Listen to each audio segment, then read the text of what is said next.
प्रिय साथियों, नमस्कार। आप सबका हमारे चैनल पर स्वागत है।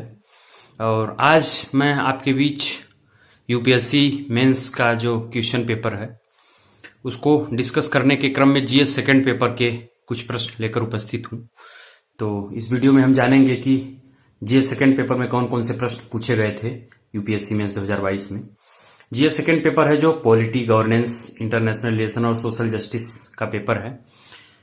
तो उसमें जो प्रश्न है वो पहला प्रश्न है, भारत में आधुनिक कानून की सर्वाधिक महत्वपूर्ण उपलब्धि सर्वोच्च न्यायालय द्वारा पर्यावरणीय समस्याओं का संविधानीकरण है।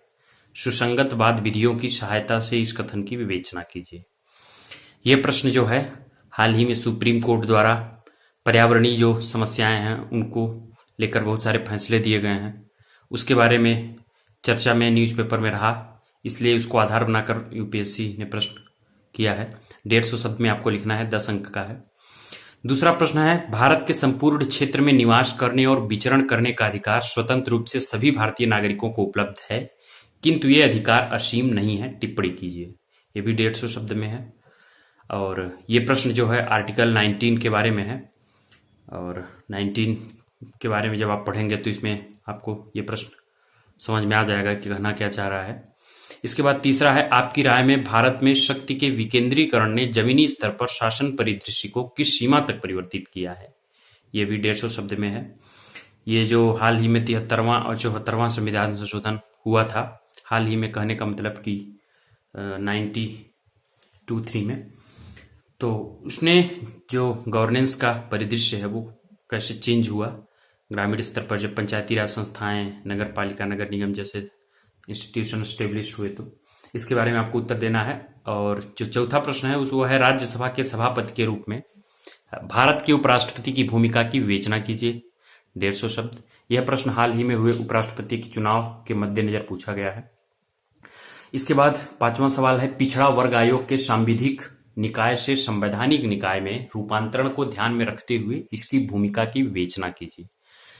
यह जो प्रश्न है वो पिछड़ा वर्ग आयोग जो अभी हाल ही में संवैधानिक आयोग बना है, वो पहले सांविधिक निकाय था, अब उसको संविधान संशोधन करके संवैधानिक निकाय बनाया गया है, उसी को लेकर प्रश्न पूछा गया है। तो आप करंट अफेयर्स अपडेटेड होंगे तो इस सवाल को हल कर पाने की स्थिति में होंगे।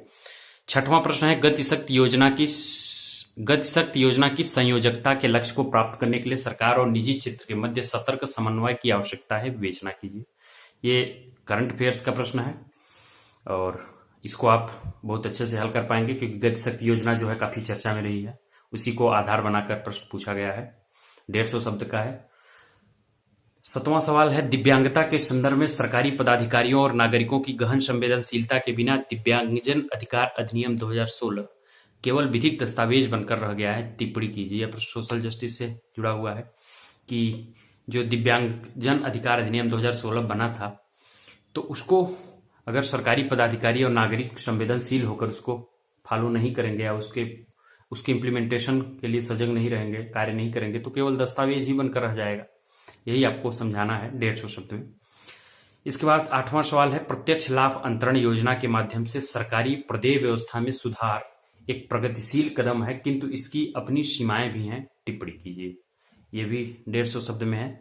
डायरेक्ट बेनिफिट ट्रांसफर के माध्यम से अब आपके अकाउंट में हर सरकारी सब्सिडी और आपकी मनरेगा की जो वेजेस होती हैं सब पहुंच जाती हैं, गवर्नमेंट द्वारा स्कीम जो चलाई जाती हैं उसके लाभ आपको पहुंच जाते हैं।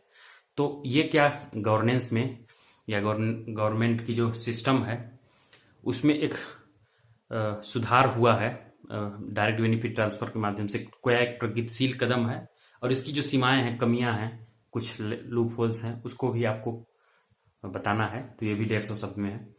तो ये 8 सवाल यूपीएससी जीएस सेकंड पेपर के हैं। अगले पार्ट में मैं बचे हुए प्रश्नों को डिस्कस करूंगा। तब तक आप अगर इस चैनल के नए दर्शक हैं तो इसको सब्सक्राइब करिए, अधिक से अधिक मित्रों तक शेयर करिए और अपना प्यार बनाए रखिए। आपका बहुत बहुत धन्यवाद।